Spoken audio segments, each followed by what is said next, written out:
आज ऐसी शख्सियत हमारे साथ मौजूद हैं। जी हाँ, हम बात कर रहे हैं मुंबई मराठी पत्रकार संघ के अध्यक्ष संदीप चौहान साहब से। आइए बात करेंगे कि मुंबई महानगर पालिका के जो आगामी चुनाव आने वाले हैं उस पर उनसे बात करेंगे और जानेंगे कि जो वार्ड हैं उनमें क्या काम मुंबई महानगर पालिका में हुए हैं, नागरिकों को क्या सुविधा जो राजनीतिक नेताओं की तरफ से वादे किए जाते हैं वो मिलती नज़र आ रही हैं क्या नहीं।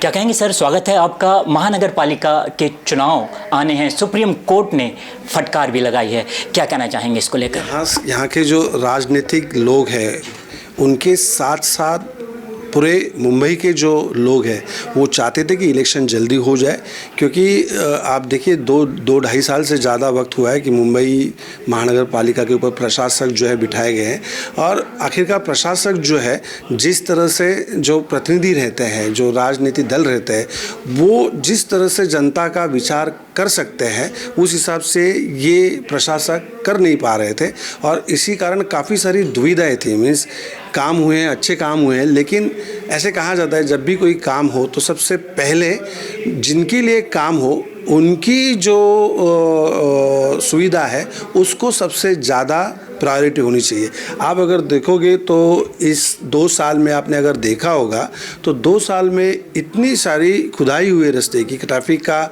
जाम हुआ है, बहुत सारी जगह अभी हाल ही में अभी कल्याण डोबलो में आपने देखा बिल्डिंग जो है खिसकने के कारण 6 लोगों की मृत्यु हुई है। तो काफ़ी सारे काम हैं। जब भी बारिश आती है तो मुझे पता है कि बारिश से पहले बॉम्बे की कई सारी बिल्डिंग जो होती थी उसका मुआवना हो जाता था, फिर उसके ऊपर नोटिस बजाई जाती थी जो गंभीर और जिसमें धोखा हो सकता है उस सारी बिल्डिंग को खाली किया जाता था। प्रशासक होने के कारण एक आदमी कितना देख सकता है, क्योंकि पूरी मशीनरी जो है, गवर्नमेंट की मशीनरी जो है उसको हिलाने के लिए जो उनके ऊपर जो सियासती लोग चाहिए वो नहीं थे। तो इस कारण जो क्या कहते हैं कि राज है और राज नहीं भी है, इस दुविधा में पूरी जनता फंसी हुई थी। सुप्रीम कोर्ट को धन्यवाद देना चाहिए कि आखिरकार उन्होंने इसमें पहल निकाली और अभी शायद अगर मैं गलत नहीं हूँ तो सितंबर अक्टूबर में ये इलेक्शन हो जाए, क्योंकि अभी बारिश का मौसम है तो बारिश के बाद ही इलेक्शन होगा। लेकिन ये इलेक्शन होना ज़रूरी था, लोगों को अपना प्रतिनिधि चुनने का हक है और वो अच्छा प्रतिनिधि चुनेंगे और उस बहाने लोगों को अपनी सरकार मिलेगी। जैसे कि सर आपने मानसून की बात की है, मानसून की अगर बात करें तो जो काम समय पर होना चाहिए, मुंबई महानगर पालिका ने जो कंट्रैक्टरदार चुने हैं और देखा जाए तो कंट्रैक्टरदार की तरफ से जिस तरह देखा जा सकता है कि जो मेजर नाले से कीचड़ निकाल रहे थे उसमें कंक्रीट मिलाने की जो बातें सामने आई हैं, अधिकारियों का भ्रष्टाचार की भी बातें सामने आती हैं। जो काम नगर सेवक होते थे जो करते थे, लेकिन आज जो काम है शौचालय की अवस्था देख सकते हैं, टूटी फूटी होती है, नालों की अवस्था जो छोटे नाले होते हैं उनकी देख सकते हैं।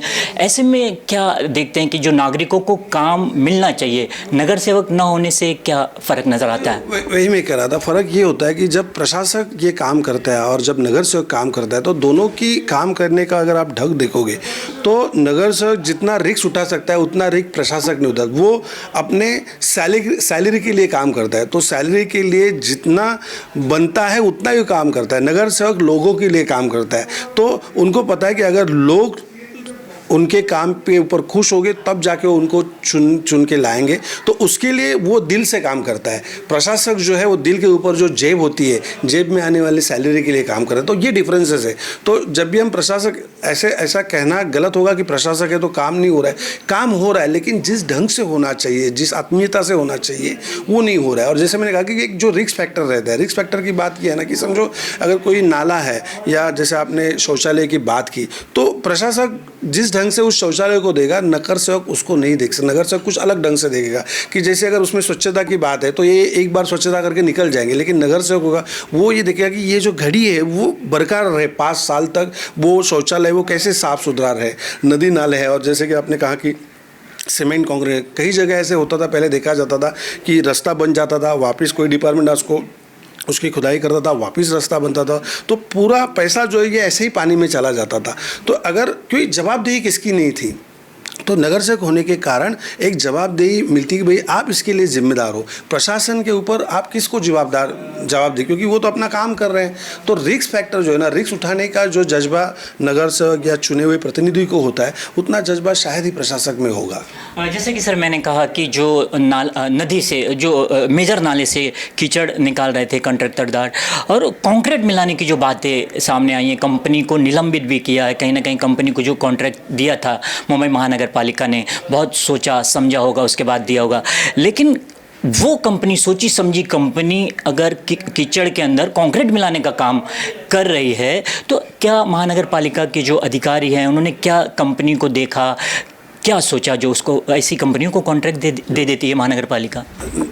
ज़्यादातर राजनीतिक ऐसी होते हैं जो सत्ता में होते हैं उनके खिलाफ जो अपोजिट में होते हैं वो हमेशा उसके ऊपर आरोप किए जाते हैं। अभी इस बार पहली दफ़ा ऐसे होने 2-2.5 साल तक यहाँ कोई है ही नहीं, किसी की सत्ता है ही नहीं।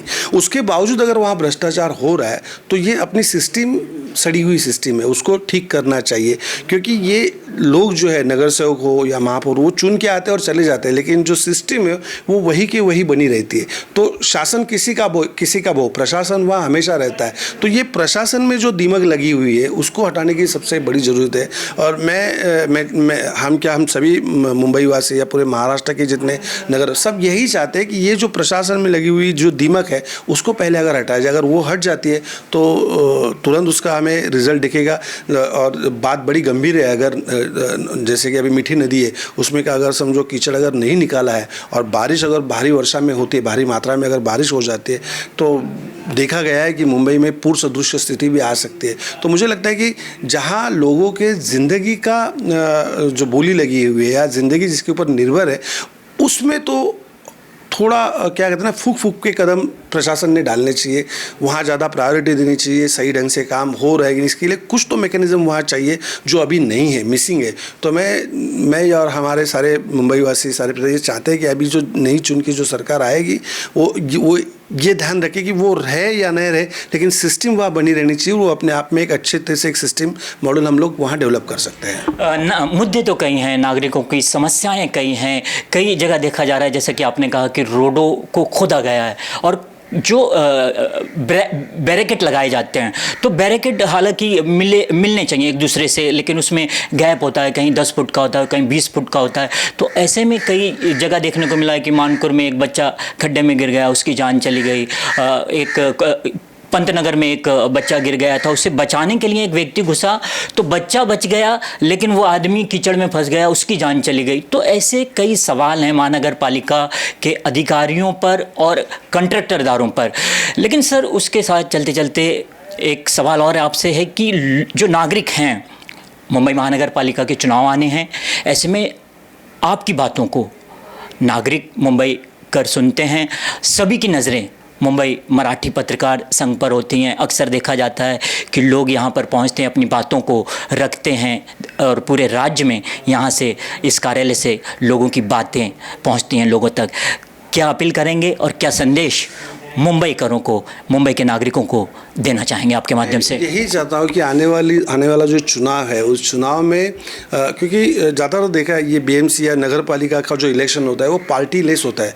वहाँ फेस जो होता है, काम करने वाला बंदा यही फेस होता है। तो मैं लोगों से यही गुजारिश करूँगा कि आपके एरिया में जो काम करने वाला बंदा है, सही बंदा है, उसको आप चुन के दीजिए, क्योंकि वही बंदा आपके काम आने वाला है। आपके जो गटार है, आपकी जो वहाँ की जो स्थानिक दुविधाएँ हैं, उनको सॉल्व करने वाला बंदा, चाहे वो किसी भी दल का हो, वो आप चुन के दीजिए। दल को देख के या किसी पर्टिकुलर एक व्यक्ति को देख के आप चुनाव मत कीजिए। आपके क्षेत्र में जो अच्छा काम कर रहा है उस बंदे को आप चुन के दीजिए। ऐसे 100 अच्छे बंदे अगर महानगर पालिका में आ जाए तो मुंबई का विकास कोई रोक नहीं सकता। बहुत बहुत शुक्रिया सर चर्चा करने के लिए।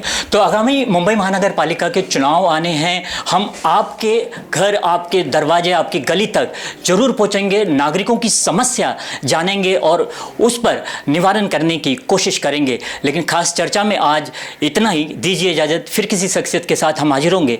तब तक के लिए नमस्कार।